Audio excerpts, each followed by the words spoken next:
बघता क्षणी तुम्हाला असं वाटेल की हे एखादं पोस्टर आहे किंवा एखादा फोटो काढून लावलेला आहे, पण हा फोटो नाही, तर यावर्षी राष्ट्रीय सेवक संघाला जे 100 वर्ष पूर्ण झाले त्यानिमित्ताने संस्कार भारतीतर्फे रांगोळी काढणं सुरू आहे.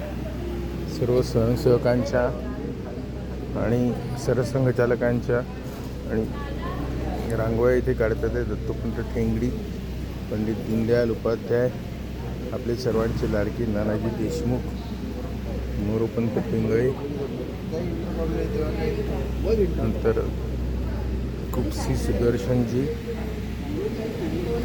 नंतर मावशी केळकर, अप्पाजी जोशी, अशा 100 रांगोळ्या रेशीमबाग येथील महर्षी व्यास सभागृहामध्ये काढण्यात आलेले आहेत.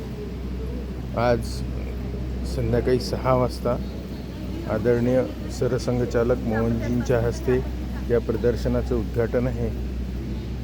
आपण सर्वांनी या प्रदर्शनाला यावे आणि संस्कार भारतीच्या सर्व कलाकारांचं कौतुक करावं, त्यांना प्रोत्साहन द्यावं ही विनंती.